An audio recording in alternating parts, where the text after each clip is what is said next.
یہ رمضان المبارک کا بابرکت مہینہ ہے اور یہ آخری عشرہ ہے۔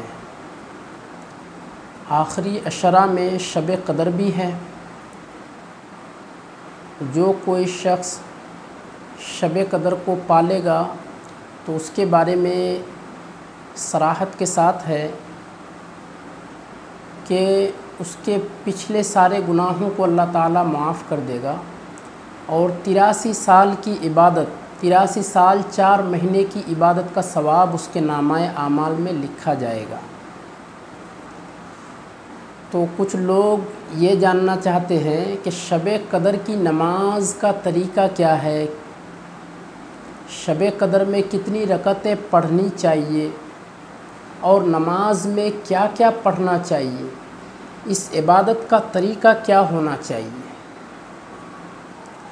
اور اس میں دعا جو مانگی جائے تو کون سی دعا مسنون ہے، دعا کس طریقے سے مانگی جائے۔ تو دوستو آپ پوری ویڈیو میں ہمارے ساتھ بنے رہیے۔ اس ویڈیو میں ہم آپ کو ساری باتیں بتائیں گے اور اس میں ہم آپ کو قرآن اور حدیث اور صحابہ کرام کے معمولات کو بھی بتائیں گے۔ علماء کرام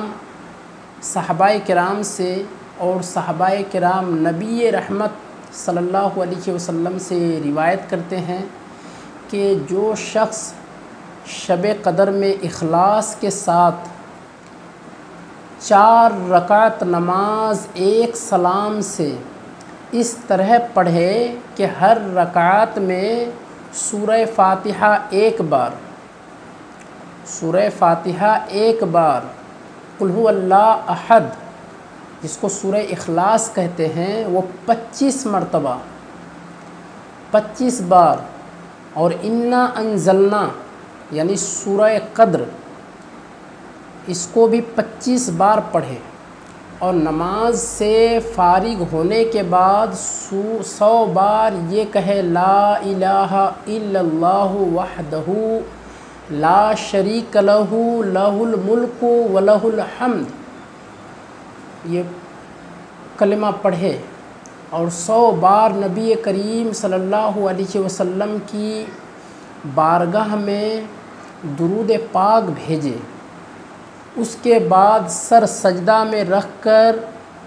جو حاجت ہو اللہ تعالیٰ کی بارگاہ میں مانگے اور پڑھے الحمد وہو علی کل شیء قدیر،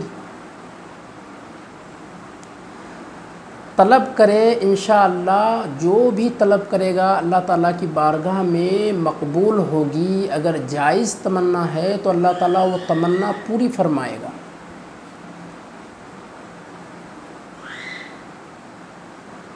آپ دیکھیے جو شخص شب قدر میں خدا سے کوئی حاجت طلب کرتا ہے یقیناً اللہ تعالیٰ اسے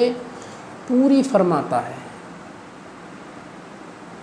اور سجدہ میں کیا پڑھنا چاہیے، جب سجدہ میں جائے بندہ تو یہ دعا پڑھے ھذا حسن بسم اللہ الرحمن الرحیم اللہم انکا، یہ وہ دعا ہے کہ حضرت عائشہ صدیقہ رضی اللہ تعالیٰ عنہا کو حضور صلی اللہ علیہ وسلم نے یہی دعا بتایا، اللہم انکا عفو تحب العفو فاعف عنی واغفر لی فإنہ لا یغفر الذنوب الا انت برحمتک یا ارحم الراحمین۔ اس کے بعد سر سجدہ سے اٹھا کر 100 بار استغفر اللہ پڑھیں اور 100 بار درود پاک بھیجیں۔ نبی کریم صلی اللہ علیہ وسلم سے مروی ہے کہ جو شخص پورے اخلاص کے ساتھ یہ نماز پڑھتا ہے یقیناً وہ شب قدر کو پا لیتا ہے اور اللہ تعالیٰ اس کے چھوٹے بڑے تمام گناہ بخش دیتا ہے، اور فرشتوں کو حکم ہوتا ہے کہ یہ ندا کریں کہ اس نماز کو ادا کرنے والوں کے تمام موجودہ اور آئندہ گناہ اللہ تعالیٰ نے اپنے لطف و کرم سے بخش دیا۔ دوستو اس نماز کی بڑی فضیلت ہے، اور یہ نماز کا طریقہ جو ہم آپ کو بتا رہے ہیں یہ ہم اپنی طرف سے نہیں بتا رہے ہیں، بلکہ حضرت شیخ شرف الدین یحییٰ منیری رحمۃ اللہ علیہ نے اس طریقہ کو، اس دعا کو نقل کیا ہے۔ ہم ان کے اس طریقے کو بیان کر رہے ہیں جو انہوں نے بیان کیا ہے اپنی کتاب میں۔ دوستو ایک بار پھر آپ طریقہ اچھی طریقے سے سماعت کر لیں تاکہ آپ نہ بھولیں، اور بار بار آپ اس ویڈیو کو دیکھیں، جب سمجھ میں آ جائے تو پھر آپ اسی طریقے سے نماز پڑھنا اسٹارٹ کر دیں۔ نماز پڑھنے کا طریقہ وہی رہے گا، باقی معمولات تھوڑا چینج ہو جائے گا، یعنی کس طریقے سے ایک مرتبہ الحمد شریف پڑھنا ہے، 25 بار سورہ اخلاص پڑھنا ہے، 25 بار سورہ قدر پڑھنا ہے، پھر رکوع سجدہ وغیرہ کرنا ہے۔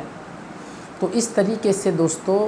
آپ کو یہ طریقہ ہم نے بتایا ہے، اس طریقہ پر عمل کریں انشاءاللہ۔ اس طریقہ پر عمل کرنے کی برکت سے آپ شب قدر کو پالیں گے انشاءاللہ العزیز۔ تو اب اپنے بھائی رئیس احمد کو اجازت دیجیے۔